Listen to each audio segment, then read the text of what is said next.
September 1st, I'm celebrating 18 years as a full-time professional astrologer, and a big burst of gratitude. Thank you to each and every one of you out there. September 1st is also the 24-hour biggest sale that I ever do any year. So head on over to my website, nadiyashah.com, and here's to the next 18. Hello, fabulous friends, fans, and superstars. Welcome to your horoscope for the week of September 1st, 2024. I am your astrologer, Nadiya Shah. Thank you for being here. It is a remarkable astrological week, without a doubt. Big moves happening in the sky now. Boy, is this a very special time, and it truly is massive. And I kid you not, September 1st just might go down as the day that a lot of us remembered in our own lives. Certainly, it is a day of revelation, regression, and powerful emotion. Two huge celestial events are taking place on the same day. And again, I think this is the second or third time I'm saying this is huge. It is huge. First, we have Uranus going retrograde. Whenever a planet stands still in the sky and changes directions, it is at the height of its power. It's closer to the earth than it might otherwise be. And it is this shift of motion now that speaks to some sense of epiphany, some surprise, some shock, some unexpected happening that reveals the truth in a way that is undeniable, that we can't tell ourselves that things are a certain way when they really possibly are not. It's a chance to get really clear, but sometimes that clarity comes through a moment of discomfort. And that's what makes it challenging, and yet no less valuable. Because remember, the truth, as Gloria Steinem says, at first it might tick you off, but it does set you free. And it sets you free ultimately with Uranus to be true to yourself. And to be true to yourself means being authentically you, but it also means being honest with you about how things actually are.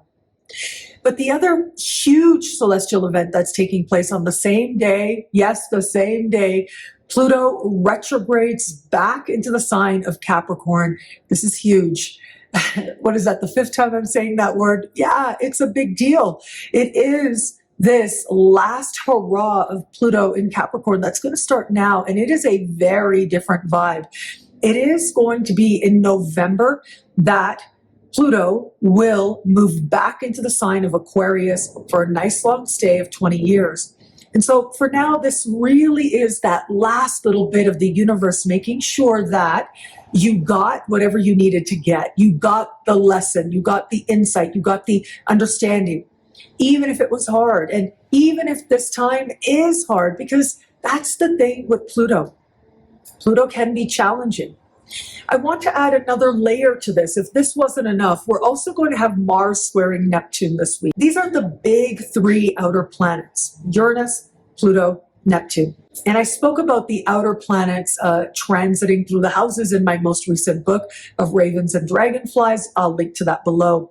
But having said that, one of the things I realized about the outer planets is they always bring with them some sense of shift. And along with that, there is some sense of transition. And transition can also be understood as feelings of loss that can sometimes be there. But the thing with loss is we often need that so that we can create space, on the one hand, for real growth to occur, to understand what's really going on. Space also allows breathing room. And so there may be some sense of loss that's playing out, especially in the first days of this week. And it's the kind that we're going to notice, but very likely it's also the kind that allows meaningful change to occur. It allows a shift to take place that so many of us likely feel ready for, or might feel is long overdue. The ways in which the truth of the outer planets is revealed is uniquely its own, depending on the planet. With Uranus, it is a revelation. It's like lightning, a split second of clarity that changes everything, but ultimately nourishes, because lightning comes with rain. Now, Pluto and the transitions that come with it are more oriented towards awareness of powerlessness.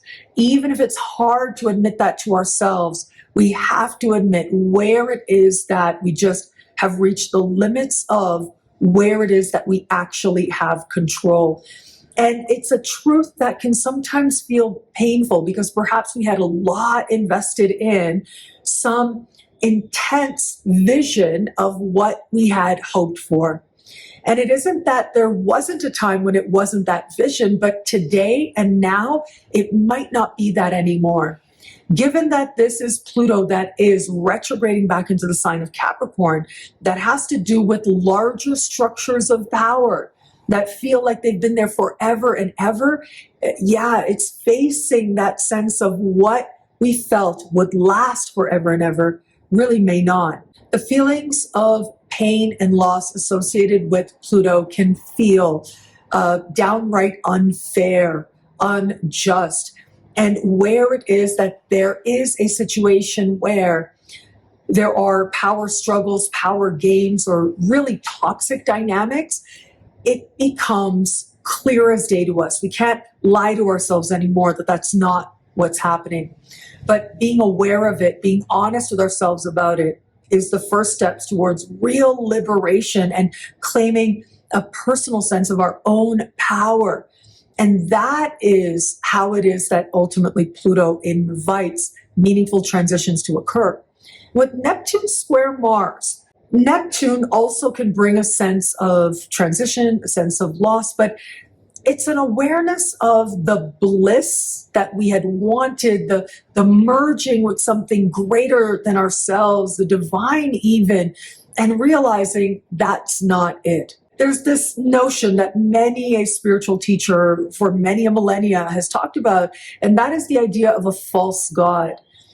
What is that to you? And I don't mean that because somebody believes something and you believe something different, that your way is not right or theirs is wrong or whatever. Very often, matters of spirituality, matters of higher power, they're so deeply personal. But it's about being true to yourself or being false to yourself. It's about recognizing what it is that you consider to truly be divine, where it is that you feel the altar at which you worship is supposed to be, is meant to be, is most idealistically supposed to be, but where it is that perhaps you've been worshiping at a completely different altar.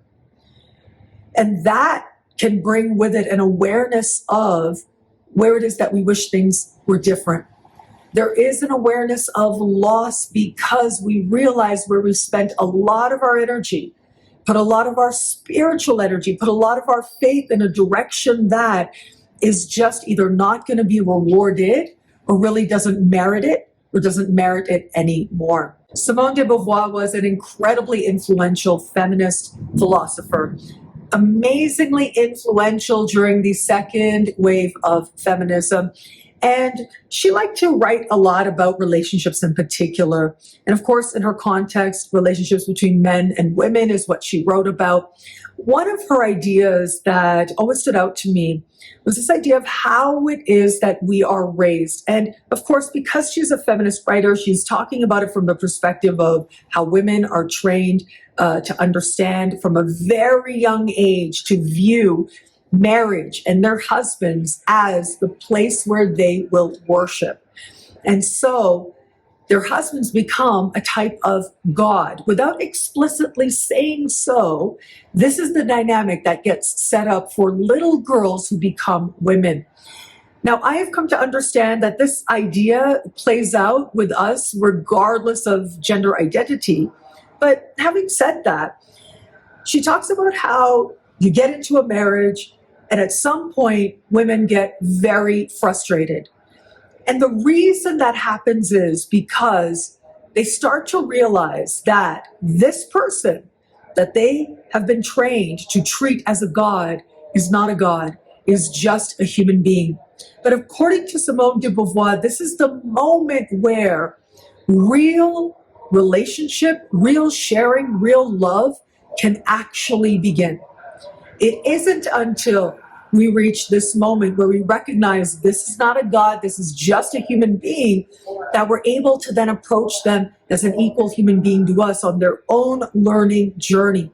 It puts faith, it puts spirit, it puts the divine in its right place and not in the hands of another human being. Now, this realization, again, regardless of gender identity or dynamic you find yourself in, I think a lot of us are going to be having this realization in one way or another.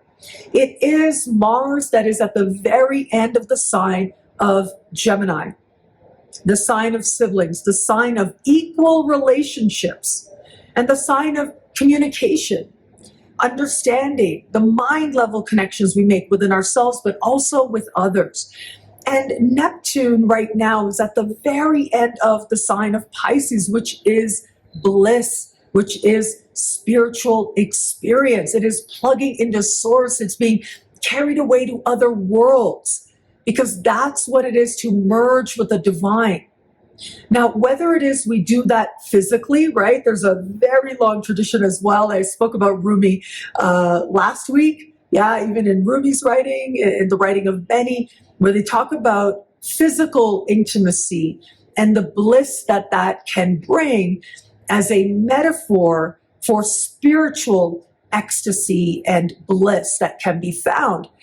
So whether it is that we've been looking for it from there, well, this is a square. Chances are that's just not going to meet the need.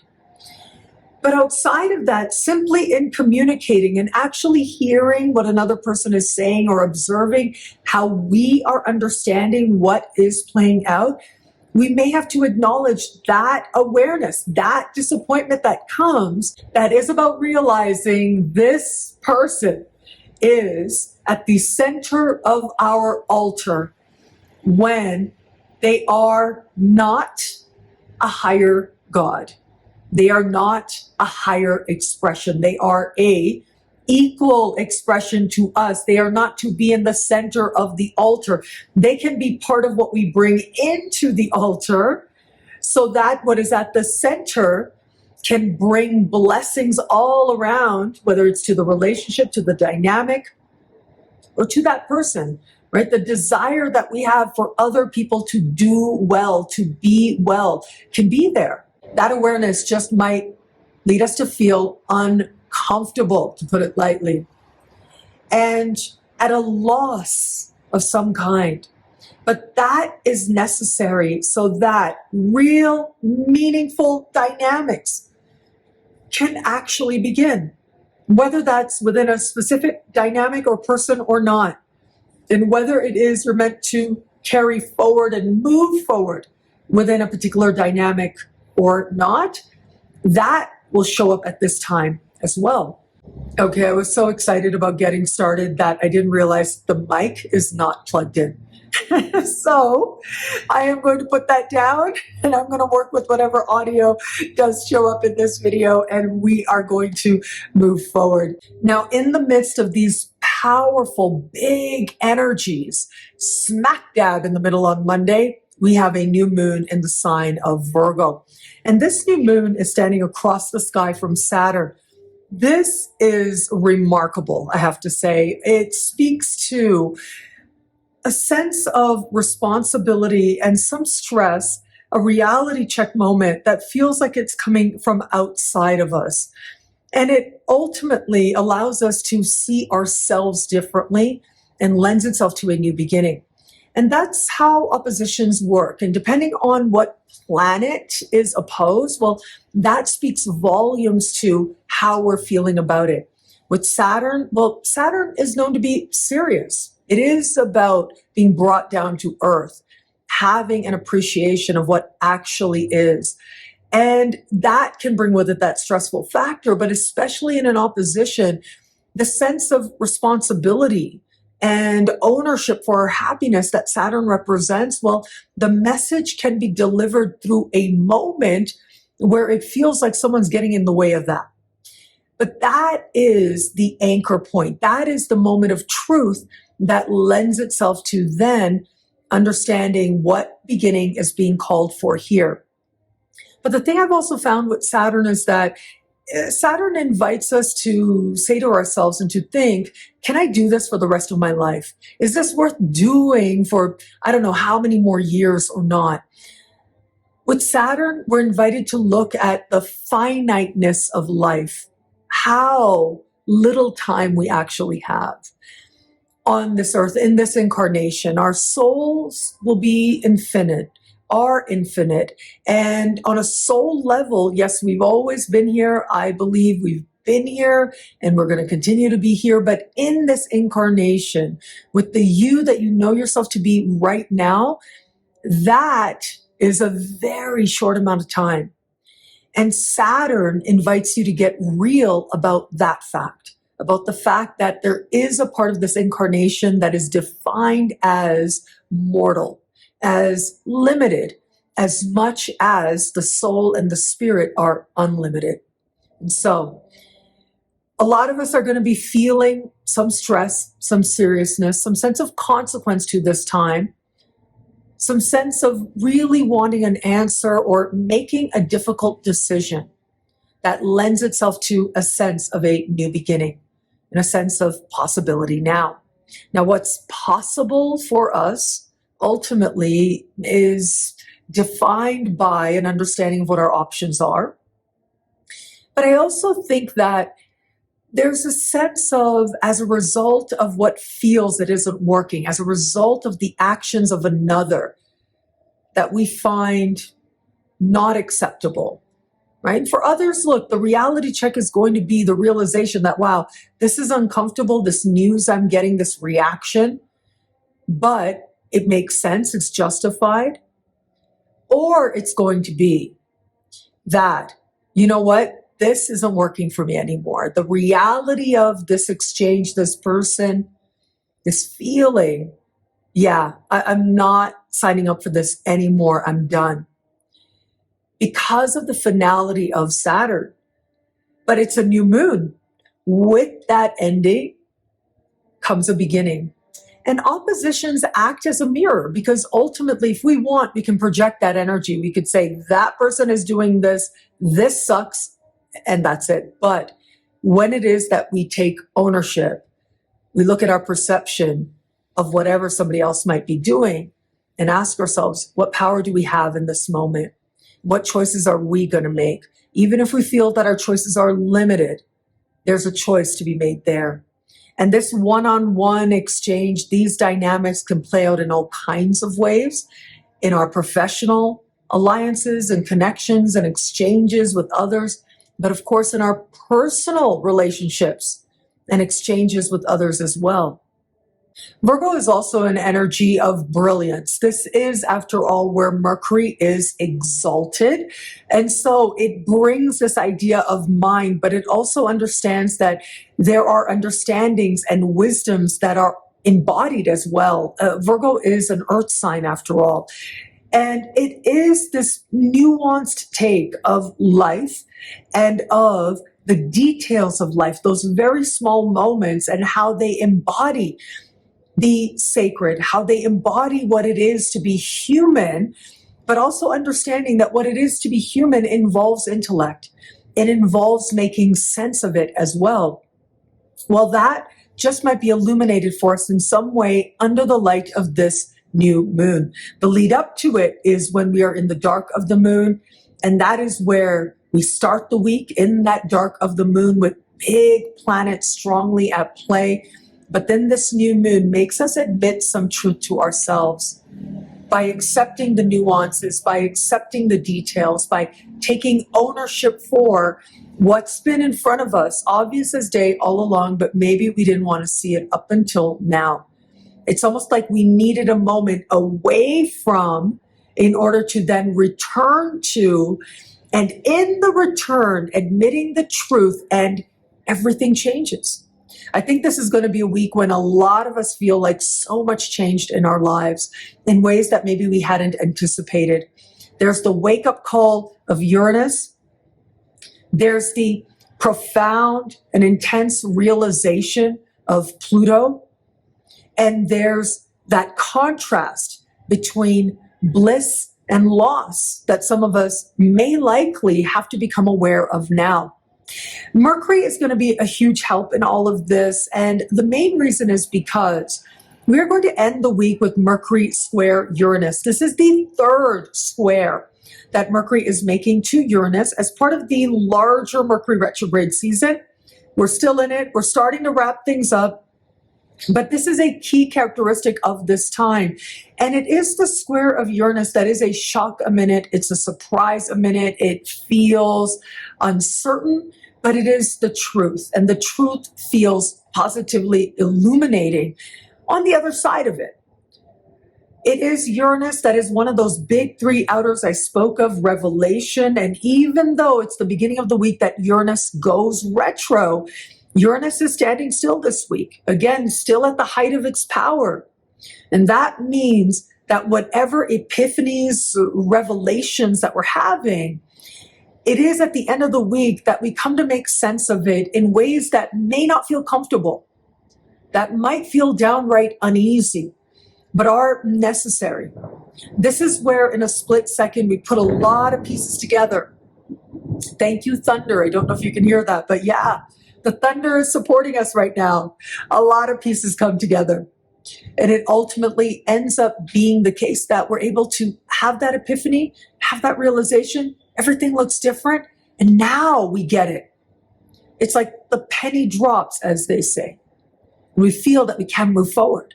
July 21st and August 18 were the last two connections between Mercury and Uranus that we had as part of this larger Mercury retrograde season. Now, as we find ourselves as this third and final square, well, chances are whatever's happening now is in some way going to hearken to or link to what was taking place at these last key dates.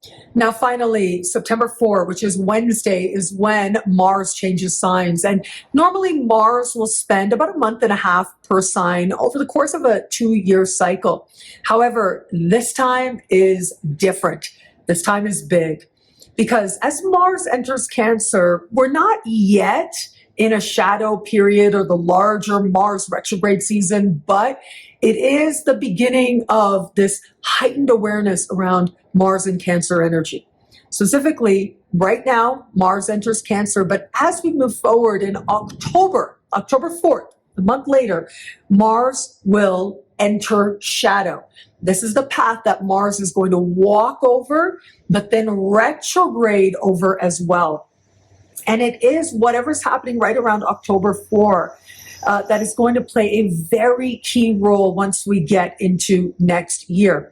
And so let me give you these dates, even though I know I'm going to talk about it in its own special and we'll have lots to say about it because this is going to be a period of months and months. So yes, October 4, Mars enters shadow. November 3rd, Mars moves into the sign of Leo. And December 6th goes retro in Leo. Will retrograde back into Cancer on the 7th of January. And then it's going to be the 23rd of February that Mars will station and turn direct. And that is when Mars will return to where Mars was on the 4th of October. And then as Mars moves forward, April 19th is going to re-enter the sign of Leo. And then on May 2nd will end the larger Mars retrograde season. Now, just hearing that, I don't know, just saying it feels a little exhausting to me. And maybe to you as well. But yeah, we've got a big journey coming up ahead. Now, the reason I'm mentioning all of this right now is because even though Mars is entering Cancer and not in shadow, it's still going to awaken a sense of urgency in at least one new area of life for a lot of us out there. It becomes really important to start paying attention to whatever's taking place in your life now. But that larger retrograde period doesn't start for another month. That first days of October period is especially important to be mindful of, but I'll be here to talk about it every step of the way. What I can say now is that Mars in the sign of Cancer, it works extra hard because it is where, meaning Mars is in a sign that the ancients believed was not necessarily the easiest placement for Mars to be in. And so it's going to work extra hard to try and understand that healthy form of sacred masculine energy. Again, when I talk about masculine and feminine energies, I mean as a principle, I mean as a metaphor, not necessarily related to anyone's gender identity, but that part of us that initiates, that goes for what we want, that embodies strength, that embodies an ownership of our will, that is what Mars represents. And we all have Mars in our chart.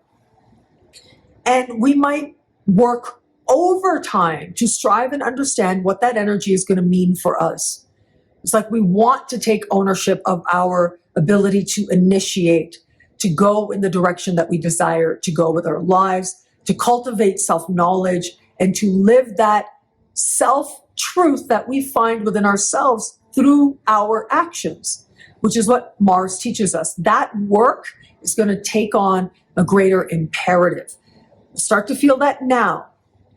But this is just the very, very beginning of a very important transit that'll be months in the making. What I love about this week for us, there's so much here. It is a valuable and meaningful astrological moment. I'm going to say the new moon in the sign of Virgo. Yes, we have these huge events taking place with the big outer planets. However, it is going to be that new moon that brings it home. And that's quite interesting because the moon, after all, is a symbol of home, wherever you might find that, but that's also within ourselves.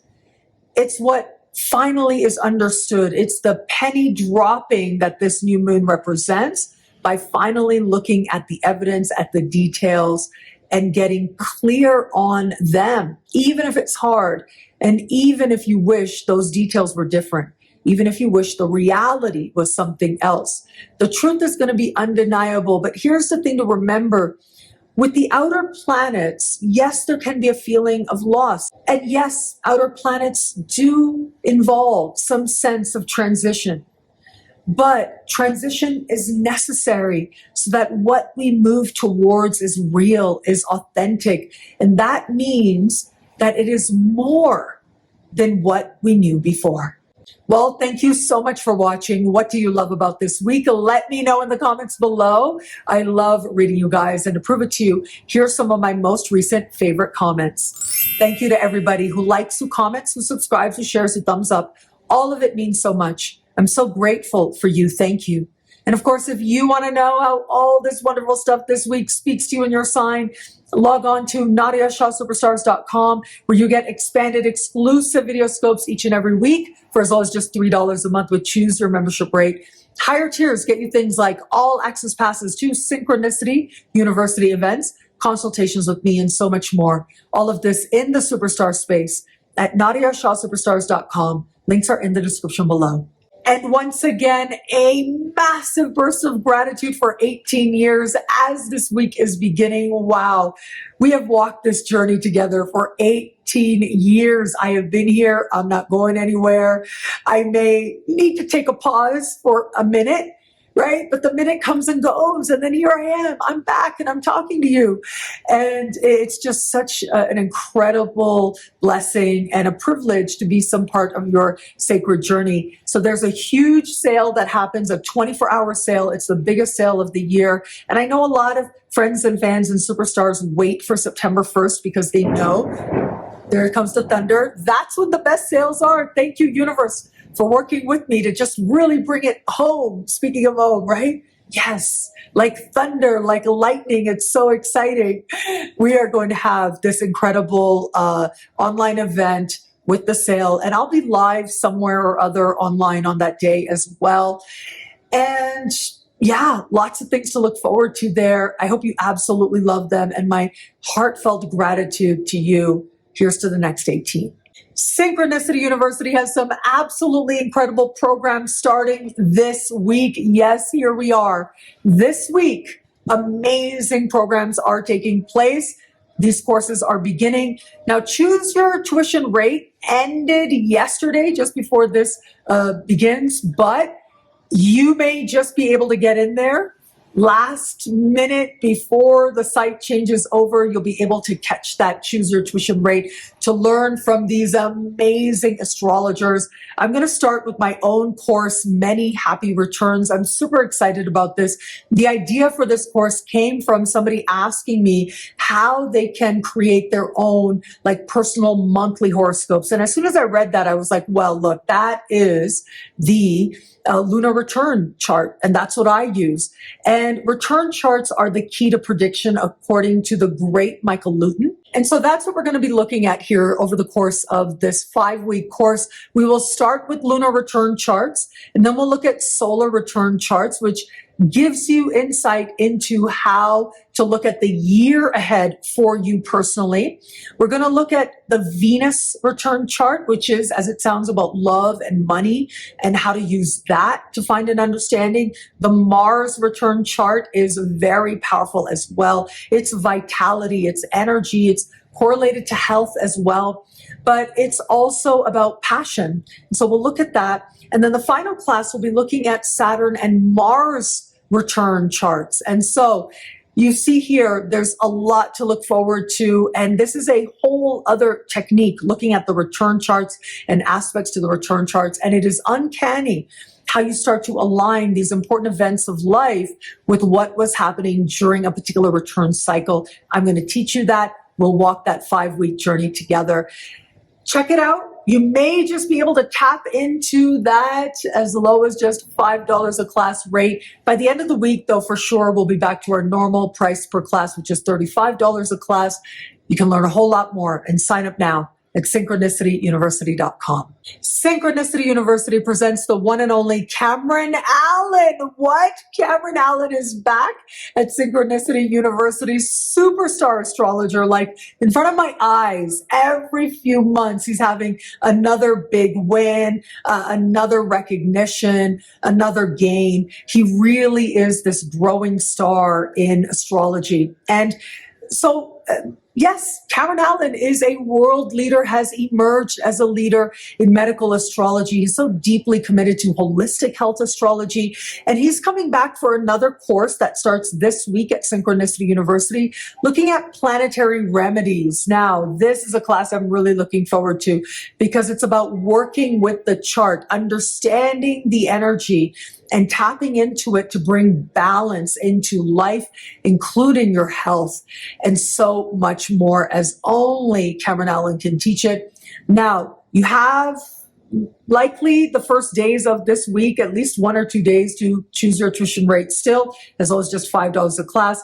And that means Cameron's previous courses, if you didn't get a chance to get them, you can stock up now. He's been very kind to offer them as add-ons for that low $5 class rate. So you can learn a whole lot more about that by checking out Cameron's page at synchronicityuniversity.com. Yes, join us. I am sure I'm going to pop up for a class or two as well because I am so looking forward to it. He's brilliant. He's one of our most favorite teachers. He's wonderful to learn from at synchronicityuniversity.com. Links are in the description below. Synchronicity University presents an incredible speaker series for September, starring 5 amazing astrologers. Now, it is this group of astrologers that is going to be focusing on home. It's the first time we're doing anything like this, having a theme, an overall theme of the speaker series. So now here we are. I'm going to start with my dear friend, Jill Loftus of Nui Astrology. You've seen her on my channel so many times. She's so brilliant. I love her as an astrologer, and I'm so proud of her growth. And Jill is going to be teaching on life lessons from the 4th house. So a lot to look forward to there. Lady Jessamine is so powerful. She's initiated into a goddess tradition, and she is going to be looking at rituals and magic for a happy home, for a protected home. And she's going to be teaching you that, not necessarily astrology. She might bring some astrological connections in there, but she is very much a practitioner of modern magic and occult practice. And so that's what she's going to be bringing. And I think that's so special. Key Tyler will be looking at the water houses, kingdoms of the soul in the astrology chart. That's the 4th, 8th, and 12th houses. I had a wonderful conversation with her where she dived into some of it. And You know, she is this rising astrologer who brings so much sensitivity, so much brilliance, so much love into her evolutionary astrology practice. I'm really looking forward to learning from her.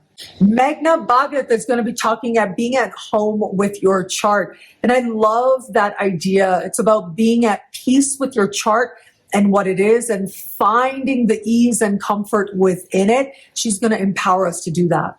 And Melanie Rose is going to be looking at comfort in the home, natal moon, lunations, and so much more.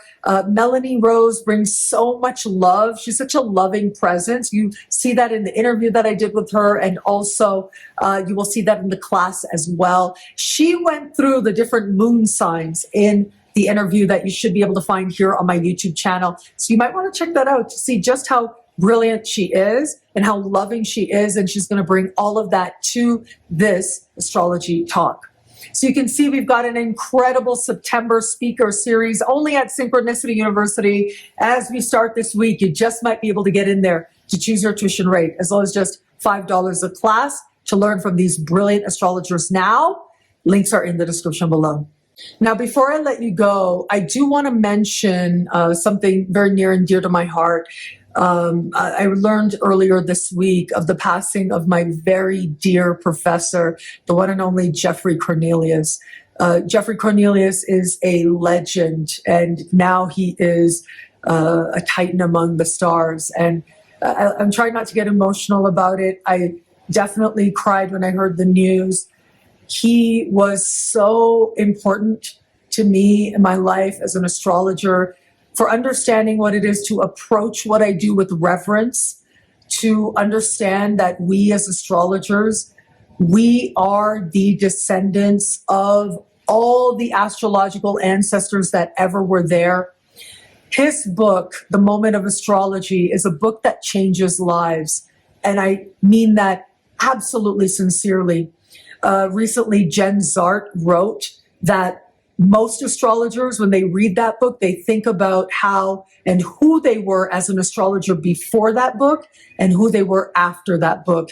It changes your understanding of who it is you are and what it is that you're doing as an astrologer.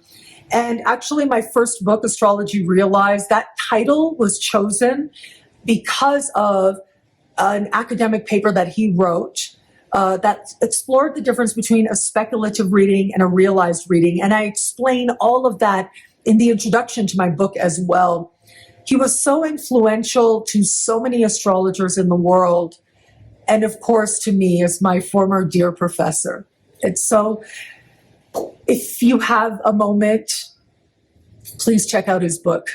Have a look through, have a read. It'll change your understanding of how sacred this practice really is.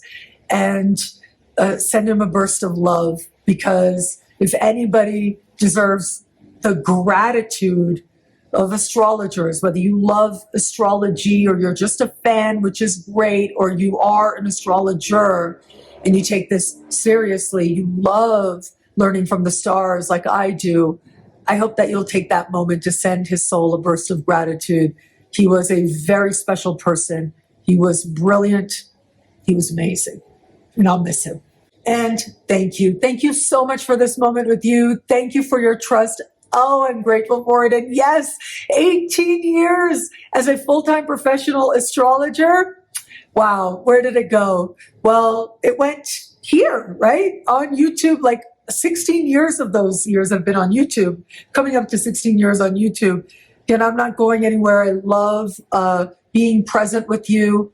I love being a part of your sacred journey. Your comments on my last weekly video meant so much to me. Thank you for taking that moment to let me know how much my work means to you. It just was the energy that I needed to bring me forward and to bring me through. And it brings me that much more happiness and gratitude to celebrate 18 years with you. And so check out my website. The celebration is going to be at nadiyashah.com, but also somewhere on social media, I'll find you guys as well, and we'll have a lot of fun together. So thank you again for watching. It'll be a great week. Enjoy.